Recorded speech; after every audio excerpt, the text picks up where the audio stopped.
الحمد لله الذي أمرنا بالاتحاد والوقار ونهانا عن التفرق والشقاق ونستغفره ونتوب من سوء الأعمال والأخلاق. أشهد أن لا إله إلا الله المحسن الرحيم الخلاق، وأشهد أن محمدا عبده ورسوله المبعوث متمما لمكارم الأخلاق.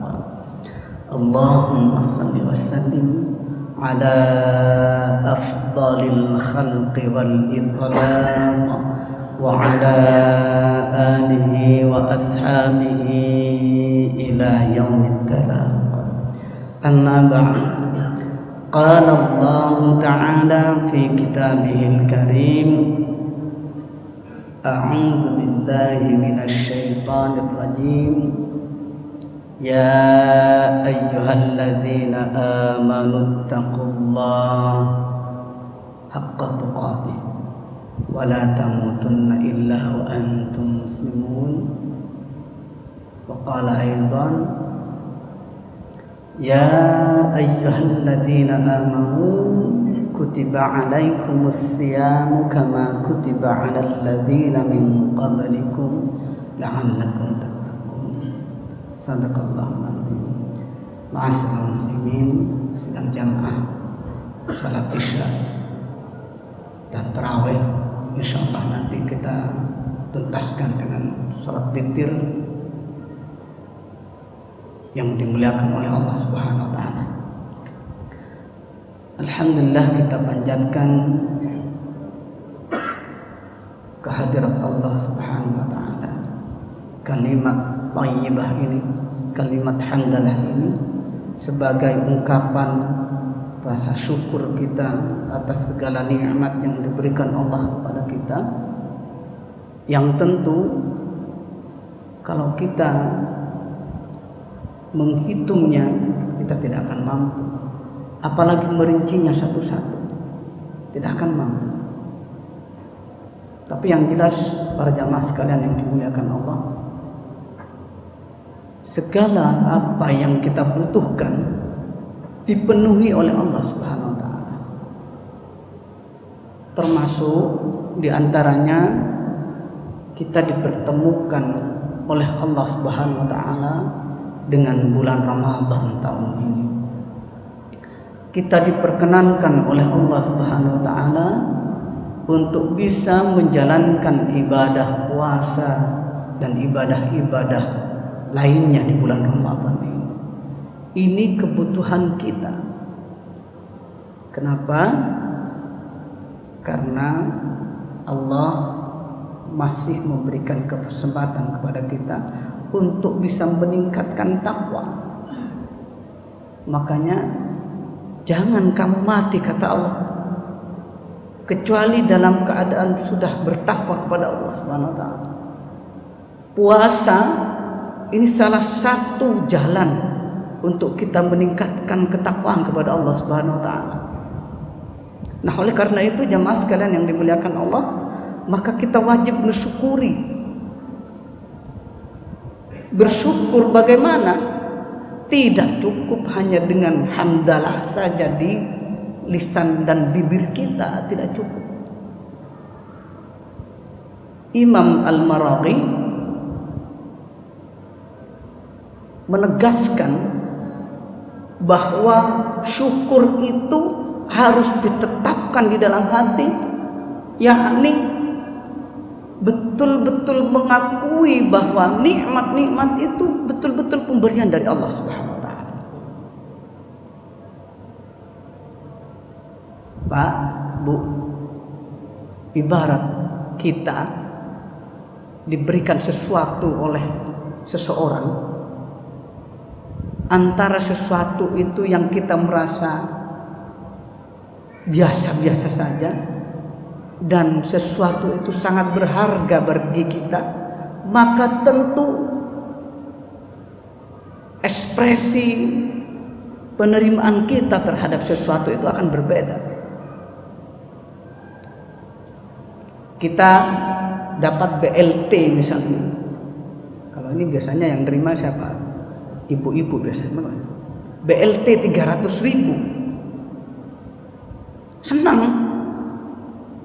Tapi coba bandingkan dengan ketika kita menang undian 300 juta. Beda. Itulah syukur. Ekspresi yang harus kita tampakkan ya harus betul-betul. Ini syukur. Yang kemudian itu akan dengan sendirinya muncul di lisan kita tanpa paksaan, tanpa rekayasa. Kita akan melafadzkan kalimat-kalimat pujian kepada Allah Subhanahu wa taala dengan syukur itu tadi. Dan selanjutnya akan dengan otomatis pula tanpa paksaan akan muncul di dalam perilaku-perilaku kita adalah perilaku-perilaku yang memuji-muji Allah Subhanahu wa taala dengan perilaku-perilaku yang baik. Ini bersyukur. Kalau kita menerima nikmat dari Allah lalu kemudian kita mengucapkan hamdalah, berhenti di situ saja, maka itu belum bersyukur. Belum bersyukur. Karena apa? Nikmat itu tidak bertambah.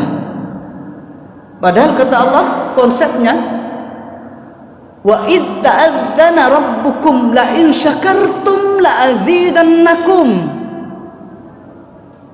Maka ingatlah ketika aku menyeru kepadamu, barang siapa bersyukur dengan nikmatku, niscaya akan aku tambah nikmatku, kata Allah.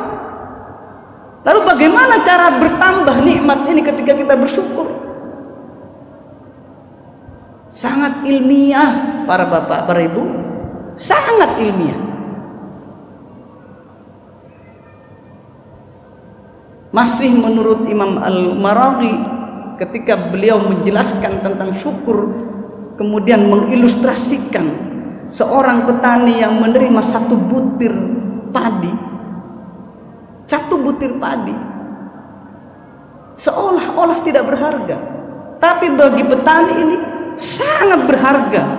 Makanya kemudian disyukuri dengan cara dirawat dengan kasih sayang, dirawat dengan baik, ditanam, sehingga kemudian muncul 10 batang pohon padi yang masing-masing batangnya muncul 10 butir padi.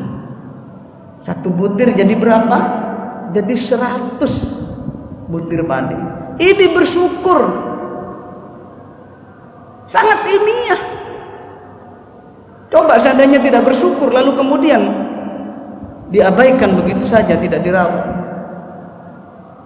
tidak akan jadi 10 butir padi. Tidak cukup di situ. Kemudian setelah masa panen dipanen dengan baik, separuh dimakan menjadi energi. Energi ini dipakai untuk mendekatkan diri kepada Allah. Separuh lagi ditanam kembali sehingga bertambah dan bertambah menjadi energi dan bertambah kedekatan kita kepada Allah Subhanahu wa taala. Inilah bersyukur. Maka jamaah sekalian yang dimuliakan Allah, kalau konteksnya kita bersyukur dengan bulan Ramadan ini, bersyukur dengan kesempatan yang Allah berikan kepada kita untuk menjalankan ibadah puasa, maka mari kita betul-betul jadikan bulan puasa ini sarana untuk menjadikan kita semakin bertakwa kepada Allah Subhanahu wa taala. Ini bersyukur. Sudah berapa kali puasa yang kita lalui? Sudah seberapa efek perubahan positif terhadap kita? Ini mestinya menjadi bahan renungan bagi kita, terutama kita yang sudah mampu menjalankan logika-logika di dalam pikiran kita. Beda dengan anak-anak. Anak-anak masih pembiasaan, pembelajaran. Tapi bagi kita yang sudah dewasa, yang sudah mampu menjalankan logika-logika di dalam pikiran kita, maka ini mestinya menjadi bahan renungan. Maka kata Rasul, kam min sa'imin laisa min siyamihi laisa lahu min siyamihi illal ju'i wal 'aths.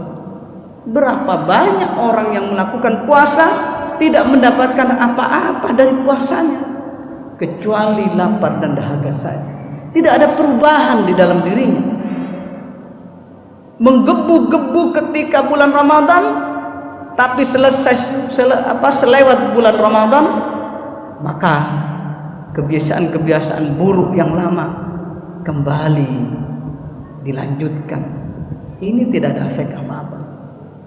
Monggo para jamaah sekalian yang dimuliakan Allah, mumpung kita masih berada dalam suasana Ramadan, belum terlambat untuk kita meningkatkan kualitas puasa kita. Semoga bermanfaat. Mohon maaf bila mana ada khilaf. Assalamualaikum warahmatullahi wabarakatuh.